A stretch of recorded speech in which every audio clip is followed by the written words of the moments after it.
Hey everyone! So if you've spent any time at all learning Spanish, I'm willing to bet you've stumbled over this classic problem. Pedir versus preguntar, right? They both feel like they mean to ask, but if you mix them up, things can get, well, a little weird. Today, we're going to put an end to that confusion for good. So let's just jump right in. Picture this. You're walking around Madrid, it's gorgeous, but you've lost track of time. You walk up to a local to ask them what time it is.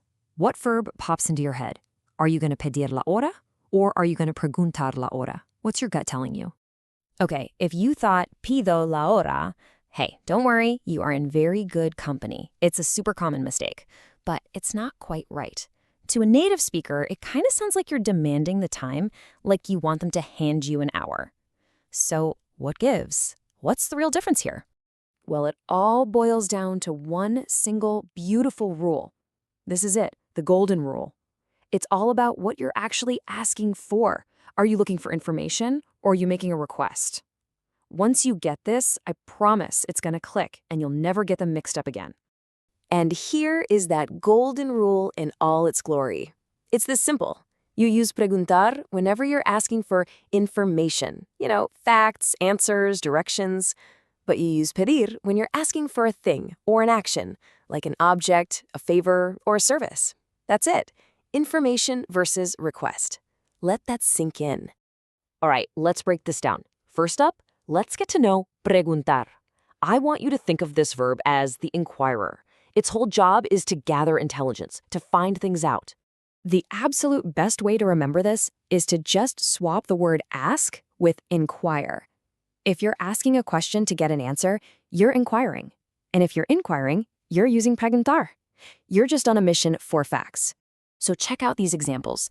Le pregunté la hora. I inquired about the time. What did I get? Information. Me preguntaron cómo llegar.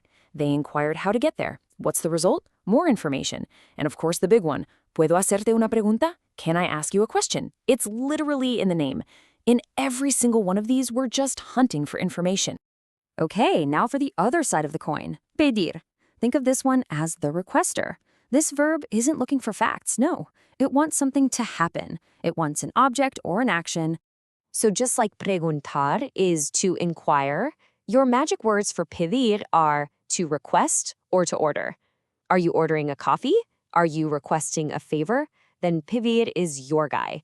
You're asking for something tangible or for someone to do something for you. And you can see it so clearly in these examples. Pedí una pizza. I requested a thing, a pizza. Ella me pidió un favor. She requested an action, a favor. Te pido que me ayudes. I am requesting that you do something. And pidieron agua. They requested an object, water. See the pattern? It's all things and actions, zero information. Awesome. So you get the theory. But we want this to be automatic, right? Something you don't even have to think about. So let's load up your Spanish toolkit with a few tricks to make this stick for good.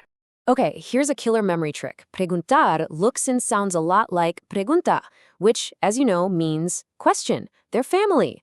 And pedir sounds kind of like petition. And what's a petition? It's a formal request. So preguntar for a question, pedir for a petition. So simple, right? Let's run a little drill. Ready? Ask for info, that's preguntar. Ask for an object, like a glass of water. That's a request, so it's pedir. Ask someone to do something, like help you out.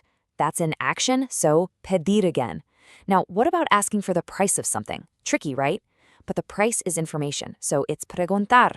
And of course, ordering food, you're requesting an item, so that's definitely pedir. See? You're getting it? And honestly, this right here sums it all up.